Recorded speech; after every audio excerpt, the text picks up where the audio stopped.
Είναι λαμπερό το παράθυρο. Η κυρία Άννα Βύση. Καλησπέρα, Άννα. Καλησπέρα.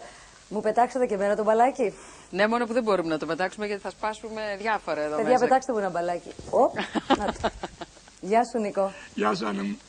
Λοιπόν, Άννα Βύση Λαμπερή, η οποία αυτή την περίοδο κάνει πρόβες για τα αστέρια και η οποία έχει έρθει στην εκπομπή σου και είναι μια εκπομπή για την οποία έμαθα πολλά καλά. Και πολλά κακά. Όχι, δεν έμαθα πολλά κακά. Τίποτα κακό. Θέλω μερικά από αυτά τα οποία λέει σε εκείνη την εκπομπή να μας τα πει απόψε. Όταν έχεις καταρχήν την Άννα προσκεκλημένη και η Άννα σε θεωρεί φίλο της και δεν είναι ανταγωνιστική, δεν απειλείται. Σου σπάω την εκπομπή τώρα, λες. Όχι, όχι καθόλου. Αντίθετα, εγώ δεν θα με πειράζει να σου τη δείξω ολόκληρη την εκπομπή. Ναι. Όταν έχεις την Άννα προσκεκλημένη, αποκλείεται να μην κάνεις μία μισή ώρα που να μην σταματήσεις ούτε μία στιγμή να έχεις ενδιαφέρον για αυτό που λέει. Ξέρεις τι φοβερό θηλυκό που είναι για τα αρχεία. Δεν την ξέρουν πολύ. Την Άννα την ξέρουν από τη φωνάρα της, την ξέρουν από το ταλέντο της να στέκεται στην πίστα. Κοίταξε, μας έχει φτιάξει την οθόνη αυτή τη στιγμή. Μας έχει φτιάξει την οθόνη. Σαν να μην είμαστε ικανοί εμείς οι δύο. Να σου πω, Νικό, ας μην μιλήσουμε για μένα σήμερα. Για σένα θα μιλήσουμε. Για σένα. Ναι, Έτσι δεν είναι, Έλλη? Βεβαίως, να μας πεις εσύ για τον Νίκο το Μαστοράκη. Τη γνώμη σου, γενικώς τώρα έτσι και αορίστως. Γιατί τόση ώρα εγώ λέω το βομβάρδιζα, είχα ανακριτικό στυλ και διάφορα τέτοια. Δεν νομίζω ότι ισχύει αυτό. Είμαι μια άλλη Έλλη απόψε, αλλά δεν το έχει. Μ' αρέσεις πολύ. Να κάνουμε άλλα πράγματα δηλαδή. Αν και μου αρέσεις πάντα. Σε θεωρώ την πιο έξυπνη Ελληνίδα που βγαίνει στην τηλεόραση. Άννα, σε ευχαριστώ πάρα πολύ. Τη Μαλβίνα την κάνω, λοιπόν την πάμε. Είπα την πιο έξυπνη. Μαστοράκη. Τη Μαλβίνα την Κάρελ την αγαπάω και εγώ πολύ και μου αρέσει πάρα πολύ τη Μαλβίνα. Ναι. Μας λείπει απόψε. Μπορώ να βγάλω το ακουστικό μου? Γιατί... Δεν θα μας ακούσω όμως. Δεν θα σε ακούω από την τηλεόραση. Α, έχει την τηλεόραση. Ανοίξτε λίγο το... Έξυπνη. Μας ακούς τώρα? Βέβαια θα σας ακούω. Λίγο παραπάνω, παιδιά. Λοιπόν, Άννα Βύση, σε ακούμε. Για τον Νίκο Μαστοράκη. Θα πω τη γνώμη μου για τον Νίκο, αλλά όχι σαν φίλη, διότι τον γνώρισα πρόσφατα. Δυστυχώς. Τον γνώρισα την Κυριακή του Πάσχα στη Μύκονο, ήμασταν παρέα σε ένα σπίτι και σκάσαμε στα γέλια μόλις γνωριστήκαμε. Σαν να γνωριζόμασταν χρόνια και αμέσως αρχίσαμε ανέκδοτα, τα είπαμε όλα. Εγώ του είπα όλη μου τη ζωή. Εκείνος δεν μου την είπε. Μάλλον μου είπε δεν τη λέει. Και εγώ απόψε τον ρώτησα, δεν λέει τίποτα. Δεν με ρώτησες γι' αυτό. Πώς δεν σε ρώτησα? Όχι εσύ, η Άννα δεν με ρώτησε. Στην Άννα θα την έλεγα σε έναν τυπό.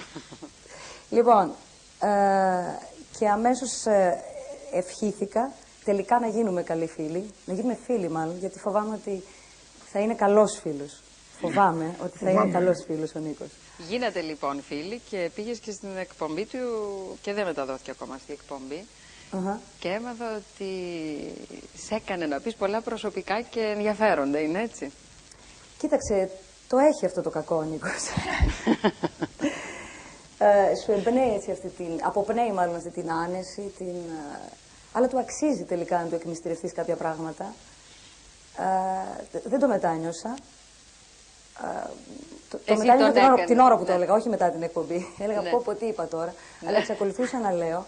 Γιατί πραγματικά το αξίζει και αξίζει κανείς να λυθεί μαζί του, γιατί είναι τόσο έξυπνος και γλυκά έξυπνος που θες τελικά να βγάλεις πράγματα από μέσα σου τα οποία κάπου αλλού ή κάποιος άλλος να μην στα βγάζει.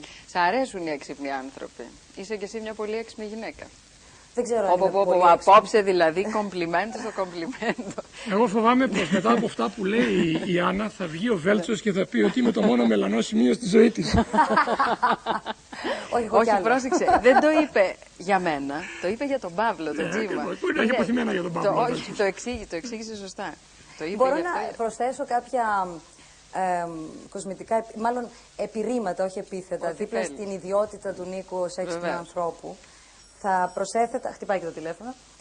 Θα προσέθετα. Σήκωσέ το, μπορεί να είναι κάτι ενδιαφέρον. Λες.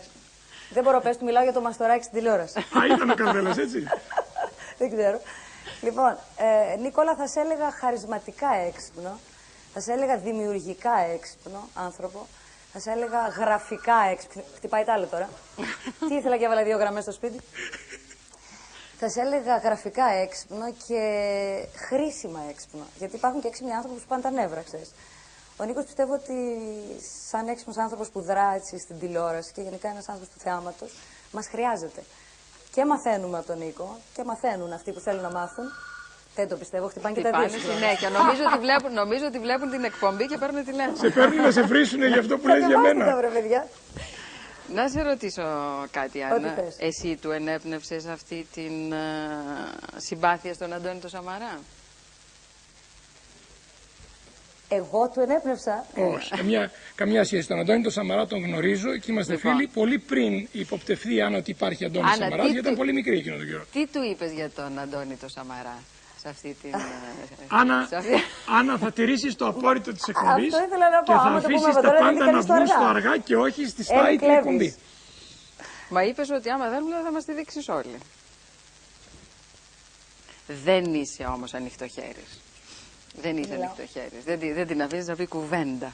Μόνο για σένα δεν θα μιλάει. Μπορεί να ζητήσει δικαιώματα. Ο Νίκος. Καλά, τότε θα ρωτήσω ευθέως. Θα ρωτήσω εγώ. Γιατί έχεις κάνει ήδη κάποιες δηλώσεις για τον Αντώνη τον Σαμαρά. Όταν είπε ο Αντώνης κάποια στιγμή, ο Σαμαράς πριν από 2 χρόνια, ότι η πρώτη μεγάλη του αγάπη ήταν η γυναίκα του, εσύ είπες κάπου ότι. Εγώ δεν είπα τίποτα. Ο πρώην σύζυγός μου εκνευρίστηκε και είπε ότι το θεωρεί κάπως άνανδρο εκ μέρους του να μην πει ότι υπήρξε και με κάποιες άλλες γυναίκες ερωτευμένος. Δεν είπα ότι ήταν μόνο και μαζί μου. Προφανώς πριν από τη γυναίκα του θα είχε και κάποιες άλλες αγάπες στη ζωή του, σχέσεις. Βέβαια, και μία από αυτές είναι γνωστό ότι ήσουν εσύ. Θεωρώ ότι ήμουν μία από αυτές. Εγώ ήμουν ερωτευμένη με τον Αντώνη και δεν το αρνιέμαι, γιατί να το αρνιέται αυτός. Γιατί να το κρίσουμε άλλωστε. Αυτό είναι φράση άλλου. Είναι φράση Μητσοτάκη. Ναι. Αλλά όμως έχεις πει και άλλα πράγματα γύρω από αυτό.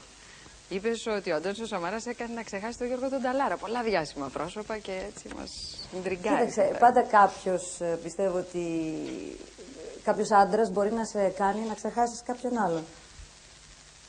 Έτσι δεν είναι? Βέβαια, εγώ πιστεύω ότι μας βοηθάνε οι επόμενοι για τους προηγούμενους. Εγώ τουλάχιστον σε αυτή την κατηγορία εμπίπτω. Τώρα γυναικών ο προηγούμενος είναι ο Νίκος ο Καρβέλλας. Έλλη, τολμηρή σε βρίσκεσαι.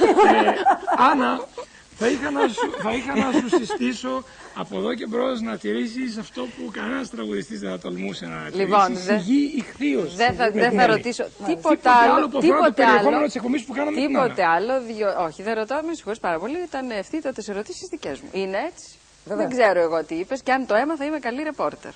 Αν το έμαθα και το χρησιμοποίησα. Δεν ρωτάω τίποτα άλλο γύρω από αυτά.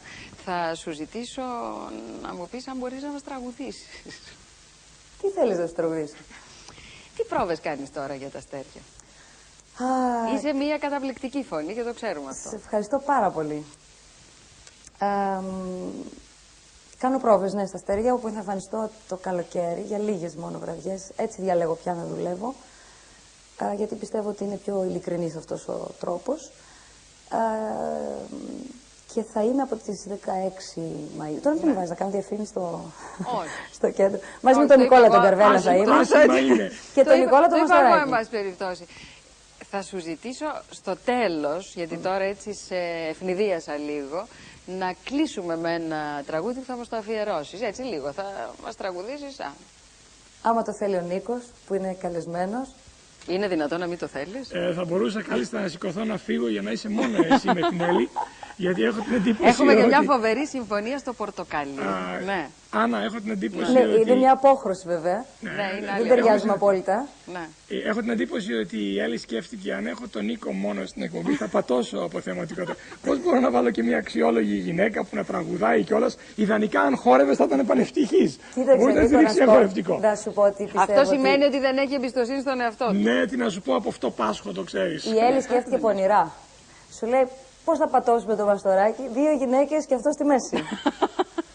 Φοβάμαι πως μόνο σε μία γυναίκα, αν και είπες προηγουμένως δεν ζητάς συγγνώμη, σε μία γυναίκα πιστεύω θα ζήταγε συγγνώμη. Ιδιωτικά ζητάω πάντα συγγνώμη, αλλά δημόσια και μάλιστα στον Κακαουνάκη θα ήταν σαν να αρνούμε το παρελθόν μου. Πρόσεξε καλά, αλλά νομίζω ότι μπορεί να φτάσει στο σημείο να ζητήσει συγγνώμη και μάλιστα σου είπα στην προηγούμενη εκπομπή, έτσι να κάνουμε και μία καλή. Εσύ έχεις μια τάση για μελόγλυκιά μου. Θέλεις οπωσδήποτε να συμβαίνουν τα κρύβερα πράγματα στην εκπομπή σου, έχεις ζηλέψει από κάποιον. Καθόλου, δεν έχω ζηλέψει από κανέναν. Άννα, θα